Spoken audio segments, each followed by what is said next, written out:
మధ్యతరగతి విద్యార్థిని విద్యార్థులకు వరం ప్రధానమంత్రి విద్యాలక్ష్మి పథకంపై వార్తా వ్యాఖ్య ఇప్పుడు వింటారు. సంపూర్ణ మానవ వికాసం సాధించేందుకు, నిష్పాక్షికమైన న్యాయబద్ధమైన సమాజాన్ని స్థాపించేందుకు, జాతీయ అభివృద్ధిని ముందుకు తీసుకువెళ్లేందుకు విద్య ఎంతో మౌలికమైంది. యువతకు నాణ్యమైన విద్యావకాశాలు కల్పించడం మన దేశ భవిష్యత్తును నిర్దేశిస్తుంది. ఈ అంశాలను దృష్టిలో ఉంచుకునే మన దేశ యువత యొక్క వ్యక్తిత్వ వికాసం పెంపొందేలా కేంద్ర ప్రభుత్వం నూతన విద్యా విధానాన్ని ప్రవేశపెట్టింది. దేశ విద్యా రంగాభివృద్ధి కోసం ఎన్నో సంస్కరణలు ప్రవేశపెట్టిన కేంద్ర ప్రభుత్వం ఇప్పుడు తాజాగా యువత ఉన్నత విద్య కోసం వినూత్న పథకాన్ని అమల్లోకి తీసుకువస్తోంది. ఆ పథకమే ప్రధానమంత్రి విద్యాలక్ష్మి పథకం. ఆర్థిక ఇబ్బందుల కారణంగా ప్రతిభావంతులైన విద్యార్థిని విద్యార్థులు ఉన్నత విద్యకు దూరం కాకుండా ఈ పథకం అవకాశం కల్పిస్తుంది. ప్రధానమంత్రి నరేంద్ర మోదీ అధ్యక్షతన జరిగిన మంత్రివర్గ సమావేశం ఈ పథకానికి ఆమోదముద్ర వేసింది.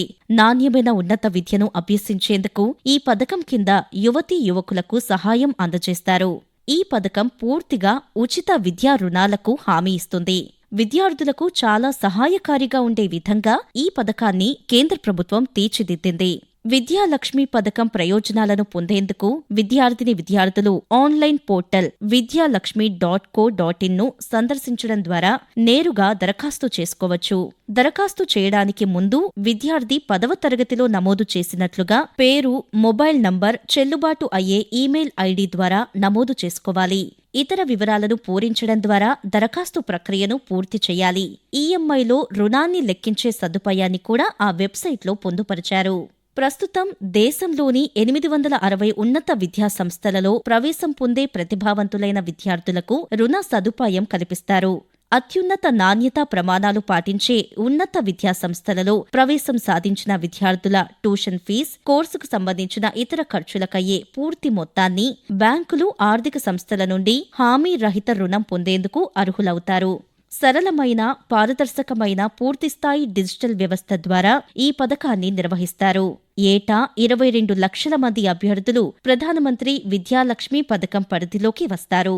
కుటుంబ ఆదాయం సంవత్సరానికి 4,50,000 రూపాయల లోపు ఉన్న విద్యార్థులకు రుణంపై వడ్డీ నుండి పూర్తిగా మినహాయిస్తారు.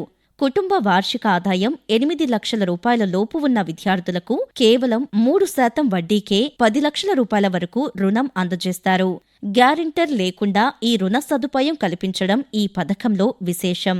అంటే ప్రధానమంత్రి విద్యాలక్ష్మి పథకం ద్వారా దేశవ్యాప్తంగా 860 విద్యా సంస్థలలో ప్రవేశాలు పొందిన విద్యార్థులకు కేంద్ర ప్రభుత్వ హామీతో 7.5 లక్షల రూపాయల వరకు రుణం లభిస్తుంది. ఈ రుణంలో 75% వరకు బ్యాంకులకు కేంద్ర ప్రభుత్వం గ్యారంటీ ఇస్తుంది. అర్హత ఉన్న విద్యార్థులకు 15 రోజుల లోపే రుణం మంజూరు చేస్తారు. ఆర్థిక ఇబ్బందుల కారణంగా ఏ విద్యార్థి ఉన్నత విద్యకు దూరం కాకూడదన్నదే కేంద్ర ప్రభుత్వ ఉద్దేశం. దేశంలో ఉన్నత విద్యా సంస్థలకు ర్యాంకులు అందజేసే national institution ranking framework NIRF rankings ద్వారా నిర్ణయించబడిన దేశంలోని అత్యుత్తమ నాణ్యత గల ఉన్నత విద్యా సంస్థలకు ఈ పథకం వర్తిస్తుంది. ఇందులో వివిధ కేటగిరీల కింద NIRFలో మొదటి 100 లోపు ర్యాంకు పొందిన అన్ని ఉన్నత విద్యాసంస్థలు, ప్రభుత్వ, ప్రైవేటు సంస్థలు కూడా ఉన్నాయి. యువతకు సాధికారత కల్పించి దేశం కోసం ఉజ్వల భవితను నిర్మించడంలో విద్యాలక్ష్మి పథకం కీలకంగా ఉంటుందని ప్రధానమంత్రి నరేంద్ర మోదీ వ్యాఖ్యానించారు. ప్రతిభ ఉన్న విద్యార్థులు ఎటువంటి పరిస్థితులలోనూ ఉన్నత విద్యకు దూరం కాకూడదనే కేంద్ర ప్రభుత్వం ఈ పథకం అమలు చేస్తోందని తెలిపారు. ఇదిలా ఉండగా ప్రభుత్వ విద్యా సంస్థలు, సాంకేతిక, వృత్తి విద్యా కోర్సులు చదువుతున్న విద్యార్థులకు ఈ పథకంలో ప్రాధాన్యమివ్వనున్నట్లు కేంద్ర మంత్రి అశ్విని వైష్ణవ్ తెలిపారు. వడ్డీ రాయితీ పథకం కింద 7 లక్షల మంది విద్యార్థులు లబ్ధి పొందే అవకాశముందని పేర్కొన్నారు.